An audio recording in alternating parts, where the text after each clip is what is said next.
I have separated my Prisons Part 2 lectures into two segments simply because this is a more shorter one where I'll just sort of give you an idea about the data that we'll describe. The second lecture in this Part 2, I'll get in more detail about various prison systems. But I just want to give you some sort of a primer about prison size and whatnot.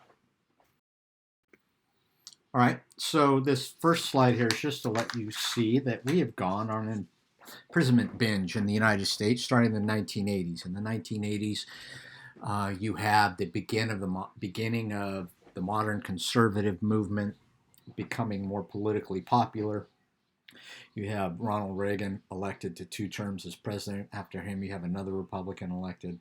And so, sort of that part of that was this notion of get tough on crimes. In the 60s and 70s, there was a lot more emphasis on rehabilitation. The data on whether or not it works was sort of mixed. It's also difficult to study. We didn't have as many good techniques back then. I wasn't studying it back then, but I will say that we've improved in the way that we study these things, which are difficult to study. But long story short, the idea, the sort of philosophy behind it was, look, nothing works. These are horrible people. We need to get tough on them. And what that meant was locking people up for long periods of time. And so you can just see that we do that starting in 1980. And it grows hugely, right? So that's like what, 100 to 500, 5 times more people. Again, this is, from 1925, who knows what they include.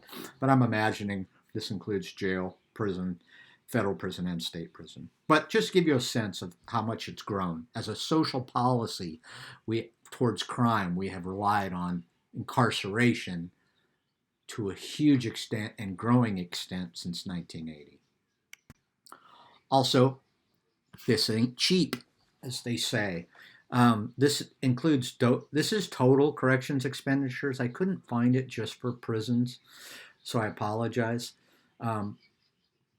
But just to give you a real quick reminder, the vast majority of people in corrections are on parole, which means you were never locked up. If you're a good little person, you never do get locked up.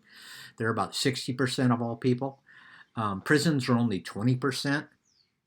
Jails and parole are about 10% each. Okay, so this does not include only prisons, but prisons are the most expensive corrections option, right?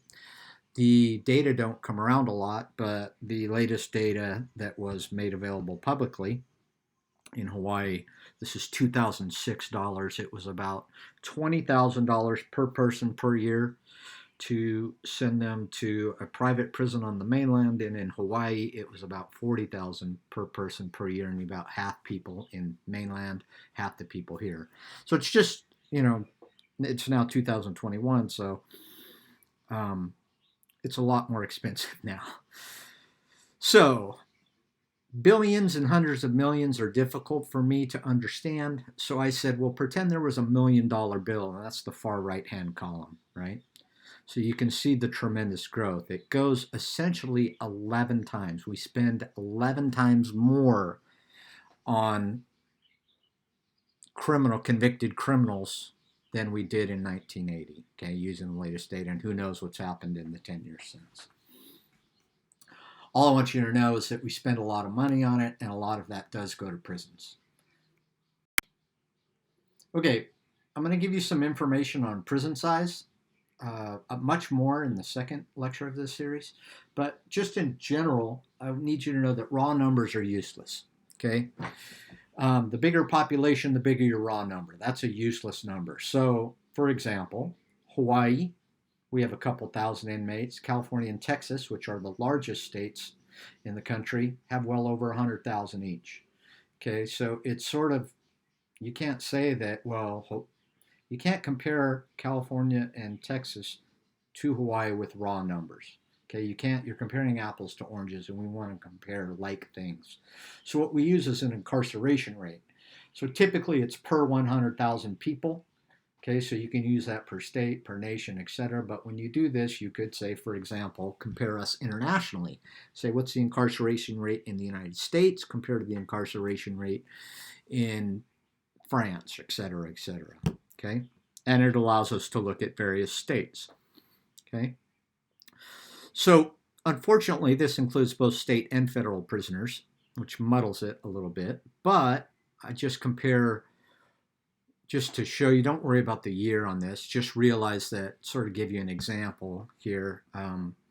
Texas rate is almost twice that of Hawaii. So as a percentage of their population, Texas almost, actually that is probably more than twice as much, right? So it allows us to answer which state incarcerates a greater percentage or proportion of its residents. Rates allow comparison. You can see Texas is what? 2 times that of Hawaii. Okay.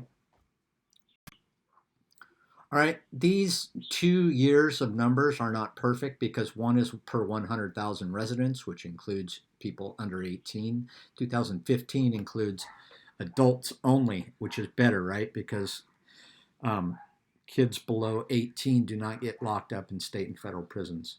Okay, but just to give you an idea of what's going on in 2015 in Hawaii, and I separate it by gender. All right, that's the end of this lecture.